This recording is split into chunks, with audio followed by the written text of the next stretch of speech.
அரசு வாகனங்கள் பராமரிப்பு தொடர்பான ஒப்பந்தங்களில் குளறுபடிகள் நிகழ்ந்திருப்பதாக தேசிய கணக்காய்வாளரான டத்தோமாஸ் எர்மியாத்தி சம்சுடீன் குற்றம் சாட்டியுள்ளார். இந்த ஒப்பந்தம் நிதி அமைச்சுக்கும் வாகன தொழில் நிறுவனமான ஸ்பான்கோ செம்பியான் பெர்காட் நிறுவனத்திற்கும் இடையிலான ஒப்பந்தம் என்றும், ஒப்பந்தத்தை மீறி செயல்பட்டிருக்கும் நிறுவனத்தின் மீது நிதி அமைச்சு எந்தவொரு நடவடிக்கையும் மேற்கொள்ளவில்லை என்றும், இதனால் நிதி அமைச்சுக்கும் பெரிய அளவிலான நிதி இழப்பு ஏற்பட்டிருப்பதால் நிதி அமைச்சின் அதிகாரிகளை தேசிய கணக்காய்வு குழு விசாரித்து வருவதாகவும் டத்தோமாஸ் எர்மியாத்தி சம்சுடீன் கூறினார். ஸ்பான்கோ நிறுவனத்தின் மூலமாக 6028 அரசு வாகனங்கள் தாமதமாக வழங்கப்பட்டிருப்பதாகவும், இந்த வாகனங்களை தாமதமாக அனுப்பியதற்கான எந்த ஒரு அறிக்கைகளையும் அரசு சமர்ப்பிக்கவில்லை என்றும் டத்தோமாஸ் எர்மியாத்தி சம்சுடீன் சுட்டிக்காட்டினார். மேலும் இந்த அரசு வாகனங்கள் முக்கிய அமைச்சுகளில் பயன்படுத்தப்படவிருந்ததாகவும் அவர் தெரிவித்தார். குறிப்பாக சுகாதார அமைச்சு, பாதுகாப்பு அமைச்சு, உள்துறை அமைச்சு என அவர் சுட்டிக்காட்டினார். அரசு தரப்பிலிருந்து சமர்ப்பிக்கப்பட்ட கணக்கு வழக்குகளில் இந்த 6028 அரசு வாகனங்கள் தாமதமாக வழங்கப்பட்டது குறித்து எந்த ஒரு விளக்கமும் இல்லை என்பதால் நிதி மோசடிகள் நிகழ்ந்திருப்பதற்கான சந்தேகத்தை இது எழுப்பி இருப்பதாக அவர் கூறினார். பேராக்கில் உள்ள கம்போங் ரேப்போ ஆற்றங்கரையில் இருந்து ஆடவரின் சடலம் மீட்கப்பட்டுள்ளது. நேற்று மாலை 3 மணி அளவில் பொதுமக்களிடம் இருந்து தகவல் கிடைத்ததும் சம்பவ இடத்திற்கு மீட்புத்துறை அதிகாரிகளுடன் விரைந்ததாக பேரா மாநில மீட்புத்துறை உதவி இயக்குநர் சஸ்லீன் முகமது ஹனாஃபியா தெரிவித்தார். பிரதான சாலையில் இருந்து 1 கிலோமீட்டர் தொலைவில் அவரின் உடல் மீட்கப்பட்டதாகவும், அருகில் மோட்டார் சைக்கிள் கிடந்ததாகவும் சஸ்லீன் முகமது ஹனாஃபியா கூறினார். சாலையில் இருந்து சறுக்கிய மோட்டார் சைக்கிள் பள்ளத்தாக்கில் கவிழ்ந்து விபத்தின் காரணமாக அவர் உயிரிழந்திருக்கலாம் என்று முதற்கட்ட விசாரணையில் தெரிய வந்துள்ளது.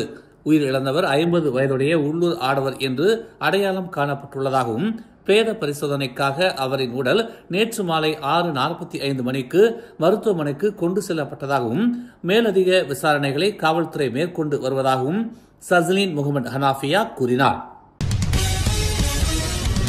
பேருந்து நிலையத்தில் ஆடவர் ஒருவர் பாதுகாப்பில் இருந்த ரேலா அதிகாரியிடம் வாக்குவாதத்தில் ஈடுபடும்படியான காணொலி தொடர்பாக உள்துறை அமைச்சு விசாரணை மேற்கொண்டு வருவதாக உள்துறை அமைச்சர் டதஸ்ரீ சைஃபுடின் நசித்தியோன் இஸ்மாயில் தெரிவித்தார். இது தொடர்பான காணொலி சமூக வலைதளங்களில் பரவியதை அடுத்து பாதுகாப்பு பணியில் இருக்கும் அதிகாரிகளின் பாதுகாப்பில் அரசு முக்கியத்துவம் அளிக்கும் என்றும், இதுகுறித்து ரேலா நிர்வாகத்திடம் விசாரணை அறிக்கையை கோரி உள்ளதாகவும் சைஃபுடின் நசித்தியோன் தெரிவித்தார். பொது இடங்களில் பாதுகாப்பு பணிகளுக்காக அமர்த்தப்படும் அதிகாரிகளிடம் தன்மையாக நடந்து கொள்வது அவசியம் என்று அவர் வலியுறுத்தினார். அதேவேளை அதிகாரிகள் பொதுமக்களிடம் தகாத முறையில் நடந்து கொண்டால் அரசு விரைந்து நடவடிக்கை எடுக்கும் என்றும் அவர் கூறினார். அதேபோல் பொதுமக்கள் அரசு பாதுகாப்பு அதிகாரிகளிடம் தகாத முறையில் நடந்து கொண்டால் சம்பந்தப்பட்டவர்கள் மீது உள்துறை அமைச்சு நடவடிக்கை எடுக்கும் என்றும் டத்தோஸ்ரீ சைஃபுடின் நசித்தியோன் இஸ்மாயில் தெரிவித்தார். நேற்று இரவு தலைநகர் பூச்சோங் ஜெயாவில் ஆடவர் ஒருவர் கடையின் படிக்கட்டில் இறந்து கிடந்த சம்பவம் பெரும் பரபரப்பை ஏற்படுத்தியது. அவர் இந்திய பிரஜை என்றும் கொலை செய்யப்பட்டு இறந்திருப்பதாகவும் தெரிவிக்கப்பட்டுள்ளது. மலேசியாவில் பணிபுரிந்த பாதிக்கப்பட்ட நபர் கடையில் ஒரு அறையில் வாடகைக்கு எடுத்து தங்கியிருந்த நிலையில் இச்சம்பவம் நிகழ்ந்துள்ளது. நேற்று இரவு 8:30 மணி அளவில் பொதுமக்களில் ஒருவர் உடலை கண்டுபிடித்ததை அடுத்து விசாரணைக்கு உதவ தேசிய காவல்துறையின் K9 பிரிவின் மோப்ப நாய்கள் களமிறக்கப்பட்டன. இதனை அடுத்து தீவிர தேடுதல் வேட்டை தொடங்கிய நிலையில் இது தொடர்பாக 6 இந்தியர்கள் கைது செய்யப்பட்டுள்ளதாக செடாங் காவல்துறை தலைவர் ஃபாரிட் அமாட் கூறினார். சம்பந்தப்பட்ட நபரின் வீட்டு தொடர்களான 6 பேர் இக்கொலை தொடர்பாக விசாரிக்கப்பட்டு வருவதாக அவர் தெரிவித்தார். இதுவரை புகார்தாரர் உட்பட 4 சாட்சிகளின் வாக்குமூலங்கள் விசாரணைக்கு உதவுவதற்காக பதிவு செய்யப்பட்டுள்ளன என்று அவர் ஒரு அறிக்கையில் தெரிவித்தார். முக்கிய சந்தேக நபரான இந்திய பிரஜை ஒருவரையும் அடையாளம் கண்டுள்ளதாக அவர் கூறினார். சுய தொழில் செய்யும் தொழில்நுட்ப வல்லுநராக பணியாற்றிய 49 வயது பாதிக்கப்பட்டவர் கடந்த 19 ஆண்டுகளாக மலேசியாவில் வசித்து வருவதாக ஃபாரிட் அமாட் கூறினார்.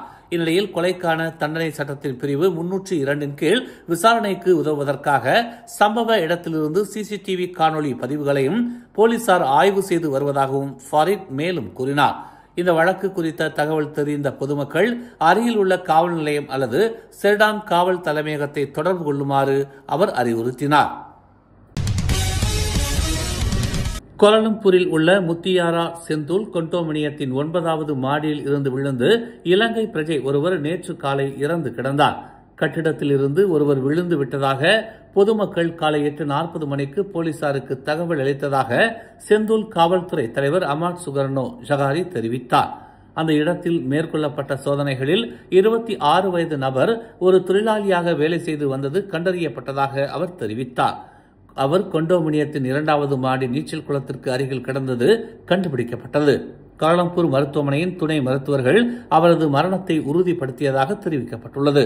அந்த நபரின் வீட்டில் நடத்தப்பட்ட சோதனைகளில் சம்பவத்துடன் தொடர்புடைய எதுவும் கண்டறியப்படவில்லை என்று சுகர்னோ கூறினார். இந்த வழக்கு திடீர் மரணம் என வகைப்படுத்தப்பட்டுள்ளதாக அவர் தெரிவித்தார். மாட்சிமை தங்கிய மலேசிய மாமன்னர் சுல்தான் இப்ராஹிம் இன்று பஹ்ரைனுக்கு 3 நாள் அரசுமுறை பயணம் மேற்கொண்டதை அடுத்து ஜாகிர் அரண்மனையில் முறையான அரசு வரவேற்பு அளிக்கப்பட்டது. அரச இல்லத்திற்கு வந்த மாமன்னரை மன்னர் ஹமத் பின் இசா அல் கலீஃபா வரவேற்றார். இரு நாடுகளின் கொடிகளையும் அசைத்து பஹ்ரைன் மாணவர்கள் அரண்மனை நுழைவாயிலில் இரு மன்னர்களையும் வரவேற்றனர். பஹ்ரைனின் பாரம்பரிய அர்த்தா நிகழ்ச்சியை மாமன்னர் பார்வையிட்டார். பின்னர் 21 துப்பாக்கி குண்டுகள் முழங்க செலுத்தப்பட்ட மரியாதையை அவர் ஏற்றுக்கொண்டார். பஹ்ரைனின் பிரதமராகவும் பணியாற்றும் பட்டத்து இளவரசர் சல்மான் ஹமத் அல் ஹலிஃபாவும் இதில் கலந்து கொண்டார். மேலும் செய்திகளை தெரிந்து கொள்ள தமிழ் மலர் நாளிதழை பாருங்கள். எங்களோடு இணைந்திருக்க மலர் டிவியை பதிவு செய்து கொள்ளுங்கள். உறவுகள் மகிழ்ந்திட விருப்பம் மற்றும் பகிர்வு சேவையை சொடுக்கிடுங்கள்.